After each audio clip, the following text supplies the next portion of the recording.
ng bayan, maasahan anumang panahon. Magandang araw po sa ating lahat. Narito na ang update kay Bagyong Pepito ngayong araw ng Sabado, November 16, 2024. Sa mga oras na ito ay ramdam na ang paghampas ng outer rain bands ni Bagyong Pepito sa maraming lugar sa Visayas at Mindanao. Ilan sa mga lugar dito ang nakakaranas na ng maulang panahon dulot ng papalapit na si Bagyong Pepito, lalo na sa Eastern Visayas, particular sa Samar at Leyte provinces, ilang bahagi ng Caraga at Northern Mindanao. Ang mga lugar na ito ay makakaranas na ng mga pag-ulan at pagbugso ng hangin dulot ni Bagyong Pepito. Sa mga susunod na oras ay kikilos ito ng Hilagang Kanluran at posibleng tumbukin na ang Catanduanes at ilang bahagi pa ng Bicol region. Inaasang lalakas din ito bilang super typhoon bago tumama sa kalupaan at bahagya namang hihina pagkalampas nito sa bahagi ng Bicol region.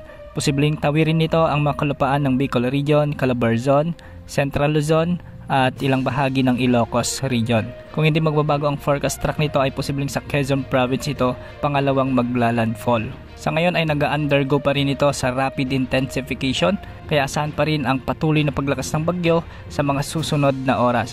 Pinaalalahanan na natin ang ating mga kababayan sa Visayas at Southern Luzon na maging handa at maging alerto dahil posible ang mapaminsalang hangin at pag-ulan kung sakali mang dumaan ang sentro ng bagyo sa mga lugar dito. Inaasang makakaranas na ng mga intense to torrential rains ang mga lalawigan ng Camarines Norte, Camarines Sur, Catanduanes, Albay at Sorsogon. Pinag-iingat natin ang ating mga kababayan dito lalo na't patuloy na papalapit ang sentro ni Bagyong Pepito sa mga lugar na ito. Inaasahan na rin na magkakaroon ng mga heavy to intense rains sa bahagi ng Aurora, Quezon Province, Masbate, Northern Samar at Eastern Samar.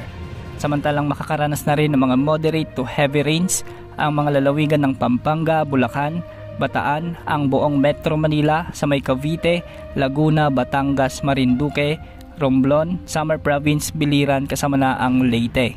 At dahil nga dito, nakakaranas na ng posibleng malalakas sa pagbugso ng hangin at malalakas sa pag-ulan ang Northern Samar at Eastern Samar dahil pa sa patuloy na paglapit ni Bagyong Pepito sa mga lugar na ito. Posible mga pagbaha at pagguho ng lupa lalo na kung may mga umiiral na malalakas hanggang sa matinding pag-ulan.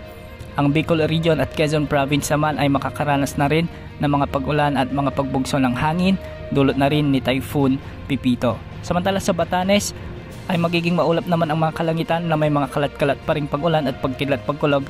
Ito ay dahil pa rin kay severe tropical storm Ophel. Sa nalalabing bahagi naman ng Eastern Visayas ay magiging maulap naman ang mga kalangitan na may mga scattered rain showers and thunderstorms. Ito ay dahil na rin sa trough o yung extension ni Bagyong Pepito. Sa nalalabing bahagi ng bansa ngayong gabi hanggang bukas ay makakaranas pa rin ng mga localized thunderstorms lalo na sa Metro Manila, Visayas at ilang bahagi ng Mindanao. Uulitin po natin, posibleng tumama ang sentro ni Bagyong Pepito sa bahagi ng Bicol region. Tatawirin nito ang mga kalupaan ng Quezon province o di naman ay Aurora at dadaanan ang mga lugar sa may Central Luzon at lalabas ng La Union o di naman ay sa Pangasinan. Posible pang magbago ang track nito dahil nakakaapekto ang high pressure area sa itaas nito na siyang nagtutulak sa bagyo pababa. Kung sakaling humina naman ang high pressure area sa taas nito, posible na muling tumaas ang track nito at sa Northern Luzon ang tutumbukin ng bagyo. Pero sa ngayon ay dapat nang maghanda ang mga taga Bicol region lalo na't papataas o di naman ay papalapit na ang bagyo sa bahaging ito. Yan mo lang update sa lagay ng panahon. Ito pong weather update ng bayan, maasahan anumang panahon.